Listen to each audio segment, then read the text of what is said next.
bahwa UGM itu kampus yang punya wibawa dengan menerbitkan dokumen ijazah yang benar.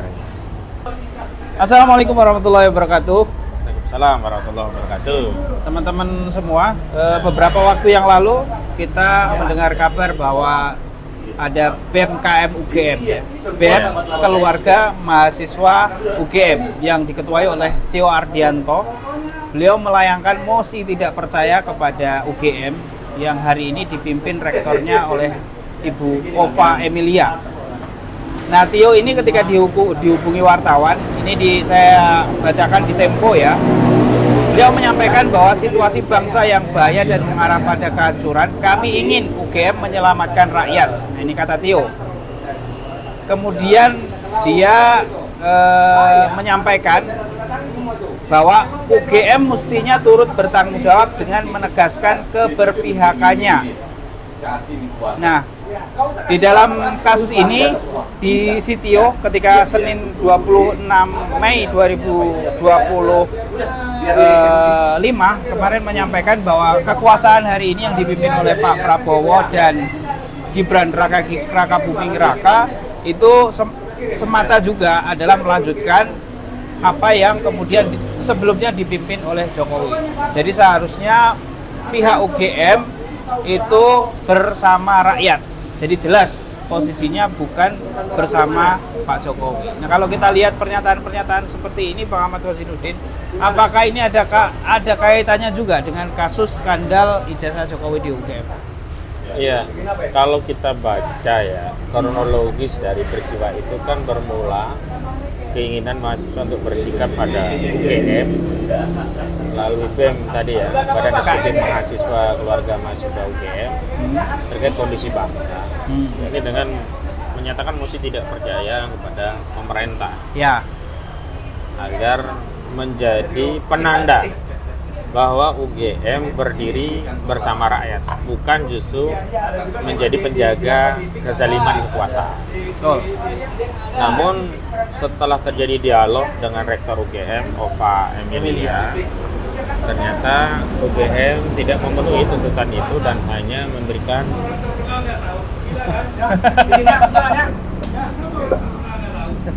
udah. Mas Eros, aku tak ngobrol-ngobrol dulu ya. Terus ya saya lanjutkan. Ova Emilia oleh mahasiswa itu dianggap tidak memberikan respon yang cukup atas tuntutan itu, karena hanya memberikan ruang diskusi untuk mengkritisi kebijakan pemerintah. Jadi tidak mengafirmasi aspirasi dari mahasiswa dengan menyatakan mosi tidak percaya kepada pemerintah. Karena sikap itulah kemudian KM BEM UGM ini alih-alih fokus menyatakan mosi tidak percaya kepada pemerintah, sekaligus menyatakan mosi tidak percaya kepada UGM.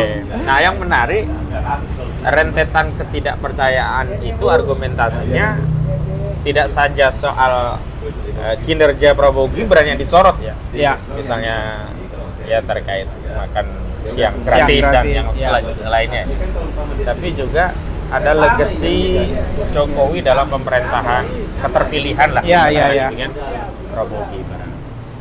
Artinya mosi ini kan sebenarnya walaupun hanya ditujukan UGM itu berdampak kepada tiga entitas sekaligus. Apa itu? Pertama, tidak percaya pada UGM-nya itu sendiri, kedua pada pemerintahan Prabowo Gibran, ketiga kepada Jokowi ya.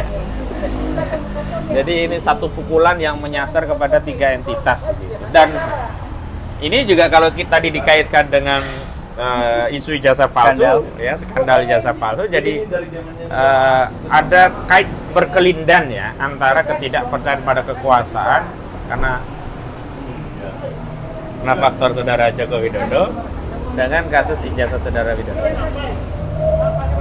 Di sini dulu, nanti aku masuk ya, sesuai jam ya.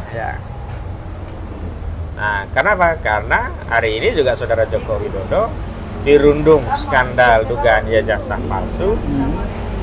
Dan lagi-lagi ijazah palsu itu terkait dengan UGM karena ijazah S1 milik saudara Joko Widodo kan dikeluarkan oleh Universitas Gadjah Mada. Saya pikir ini satu kondisi yang rumit pada perspektif UGM ya, kompleks ya bagi UGM. Tapi bagi publik justru menambah keyakinan memang ada masalah di UGM gitu. Selain masalah kritik mahasiswa yang tidak di follow up ya, atau di follow up dengan respon yang kurang ya, karena hanya menyediakan ruang diskusi untuk mengkritisi kebijakan pemerintah. Lalu pada saat yang sama masih ada kasus jasa palsu yang ini tidak bisa kita lepas dari institusi UGM. Ya memang harus ada kejujuran dalam persoalan ini. Sepanjang tidak ada kejujuran, sulit untuk mengurai sebuah masalah, apalagi berkaitan dengan otoritas yang berwenang.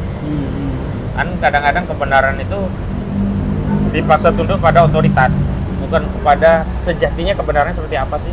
Ya, oke. Misalnya karena UGM yang punya wewenang untuk menerbitkan ijazah, kalau UGM sudah katakan asli kan kita dipaksa untuk ya percaya saja. Ini disebut dengan kebenaran yang berbasis otoritas.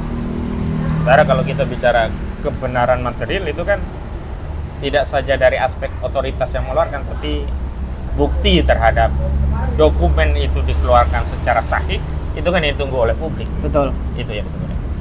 Jadi bukan meminjam ungkapan yang sering saya ulang-ulang ya, bukan hanya sekedar narasi tapi bukti, butuh bukti. Dan ketika kemarin Rismon, Roy Suryo, Dr. Tifa datang ke UGM meminta bukti-bukti yang kemudian harusnya menguatkan apa yang disampaikan UGM ketika konferensi pers dulu, yang menyatakan bahwa ijazah Jokowi adalah asli, justru tidak nampak. Dan ini kan menambah masalah tersendiri bagi UGM. Nah, kalau Bang Ahmad Hazinuddin, apakah ada kesan bahwa UGM juga tidak jujur secara terang-terangan, atau ada seperti apa sebenarnya? Saya pikir ini menjadi PR ya bagi kawan-kawan mahasiswa khususnya yang di UGM. Ya. Selain mengkritik pemerintahan Prabowo Gibran dengan mosi tidak percayanya, juga saya harapkan ada juga yang bertindak untuk mengkritik UGM terkait kasus ijazah ini. Iya. Karena dari situ kan kita bisa memotret ya bagaimana sikap sivitas akademika kampus kerakyatan yang bernama UGM. Kan kita tahu latar dari adanya kritik mahasiswa itu kan ingin mengembalikan marwah UGM sebagai kampus rakyat gitu ya. Betul. Tidak kemudian justru berdiri di samping kekuasaan dan melegitimasi praktik kezaliman kekuasaan gitu. Nah, jadi harus ada juga dari kawan-kawan mahasiswa untuk memastikan bahwa UGM itu kampus yang punya wibawa dengan menerbitkan dokumen ijazah yang benar. Karena mohon maaf, kalau kita bicara marwah, justru hari ini jatuhnya marwah UGM itu justru karena kasus ijazah palsu ini. Betul. Jatuh sekali gitu. Misalkan ada anak-anak kecil ya, entah SD entah SMP yang nyanyi itu, yang mengatakan jangan sampai ada orang yang menyatakan ya kalau butuh ijazah datang saja ke UGM. Ngapain capek-capek sekolah tinggi-tinggi, toh ijazah palsu bisa jadi presiden. Saya pikir kawan-kawan mahasiswa di UGM harus coba mengkritisi kampus untuk menjaga marwah UGM sebagaimana yang sudah dilakukan oleh senior-senior mereka yang alumni UGM, seperti yang dilakukan oleh Dr. Tifa, Dr. Rismon, Dr. Roy Suryo. Kan motif mereka kan ingin menyelamatkan marwah kampus, agar kampus bukan hanya kampus kerakyatan ya, dari sisi biaya kan dulu kan sangat merakyat UGM ya, dan memang sering terlibat dalam kegiatan pembelaan kepentingan rakyat. Ya. Tapi prestisnya UGM biar kembali sebagai kampus yang kredibel, yang bonafit, yang punya marwah, yang melahirkan intelektual yang mumpuni, baik di kelas nasional bahkan kelas internasional. Jangan hanya melahirkan intelektual kelas ijazah palsu, kan malu gitu loh. Nah, saya pikir itu yang perlu untuk jadi catatan kawan-kawan mahasiswa. Terlepas saya sih ya kembalikan kepada KM BEM UGM ya. Karena kan yang paling tahu bagaimana cara menyelamatkan marwah kampus itu kan internal kampus. Kalau dari luar seperti kita nanti dianggap ngompori gitu. Makanya kemarin ketika yang turun untuk menyelamatkan marwah kampus itu adalah Dr. Tifa, Dr. Rismon, juga Dr. Roy Suryo. Saya berkeyakinan ya itu berarti motifnya ingin menjaga dan menyelamatkan marwah atau wibawa kampusnya. Makanya saya juga mau menjadi tim pembela dengan tim-tim yang lain bersama tim advokasi anti kriminalisasi akademisi dan aktivis itu. Dan ini insight ya, mudah-mudahan sih bisa sampai ke kawan-kawan yang ada di KMPM UGM ya. Ya.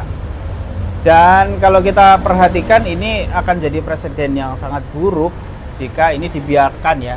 Kasus ini mengambang tidak ada ujungnya ya.